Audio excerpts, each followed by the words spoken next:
Pertimbangan Partai Golkar akhirnya angkat bicara terkait teguran kubu Munas Bali terhadap dirinya. Akbar hanya menyarankan kepengurusan partai yang sah terbentuk melalui Munas. Akbar Tanjung menyayangkan teguran yang diberikan kepada dirinya dari Partai Golkar kubu Munas Bali setelah melakukan rapat konsolidasi nasional Partai Golkar. Sarannya untuk melakukan Munas dalam waktu dekat adalah bentuk pertanggungjawaban sebagai Ketua Dewan Pertimbangan Partai. Akbar menganggap Munas perlu dilakukan dalam waktu dekat untuk mengisi kekosongan kepengurusan partai saat ini. Selain itu, jika Munas tidak dilakukan, ia khawatir Golkar tidak dapat ikut berpartisipasi dalam sejumlah agenda politik ke depan. Dan ternyata belum ada pengesahan. Konsultasi di Bali itu salah satu diktum penting. Mereka akan minta supaya Menkumham mengesahkan. Ya, berarti kan belum sah. Jadi kalau nanti melakukan Rapimnas dan ternyata belum ada pengesahan oleh Menkumham, berarti Rapimnas itu dilakukan oleh institusi yang belum sah. Secara tidak langsung atau secara langsung bisa diartikan Rapimnas itu juga produknya bisa dianggap tidak sah gitu. Setia Novanto melakukan gerakan perombakan di tubuh fraksi Golkar di DPR RI. Perombakan diawali dengan menggeser Bambang Susatyo dari sekretaris fraksi dan Ahmadi Nur Supit dari posisi ketua Banggar fraksi Golkar. Meski ada pergeseran, Setia Novanto membantah adanya perombakan. Kisruh di tubuh Partai Golkar merembet ke tubuh fraksi Golkar di DPR.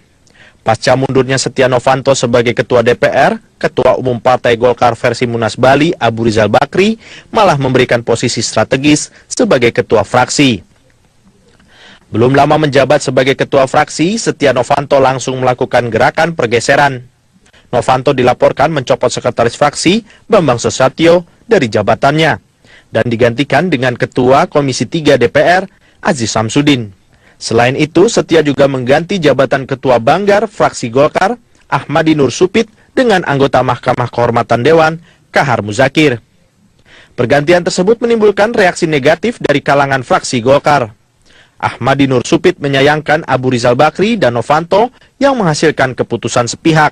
Nah, disinilah saya hanya itu saja menyayangkan, saya tidak menduga begitu sebelumnya, bahwa apa yang saya kenal selama ini saudara Abu Rizal Bakri, ketua umum saya itu yang tadinya sangat hati-hati dalam menempatkan orang, apalagi di tempat-tempat strategis, kok sekali ini menempatkan orang-orang yang sudah dikatakan oleh masyarakat sementara ini sebagai orang-orang yang bermasalah begitu ya, masih kontroversial. Nah, ini akan membuat reaksi internal yang akan sangat keras terhadap kebijakan yang ini. Namun reaksi negatif itu hanya ditanggapi biasa oleh Setia Novanto. Novanto berdalih, rotasi dalam tubuh fraksi bukanlah keputusannya, melainkan keputusan bersama di dalam fraksi. Novanto pun mengaku telah mengirimkan surat resmi DPP. Jadi kita nggak ada perombakan apa-apa, kita tetap jalankan sesuai programnya daripada pimpinan yang dulu. Pak Aziz diganti jadi Pak Aziz gitu? Oh, kalau itu keputusan daripada partai ya, saya ya selalu ikut aja keputusan partai. Surat dari ke BPP udah Pak? Sudah semuanya, sudah selesai. Sudah selesai? Berbeda dengan Novanto, pimpinan DPR ternyata belum menerima keseluruhan surat fraksi Golkar. Wakil Ketua DPR Agus Ermanto menjelaskan, hingga saat ini pimpinan DPR belum menerima surat pergantian komposisi fraksi Golkar.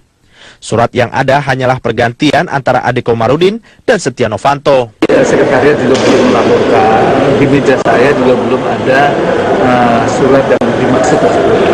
Jadi memang kami belum menerima surat apa-apa dalam hal ini untuk penggantian komposisi daripada fraksi.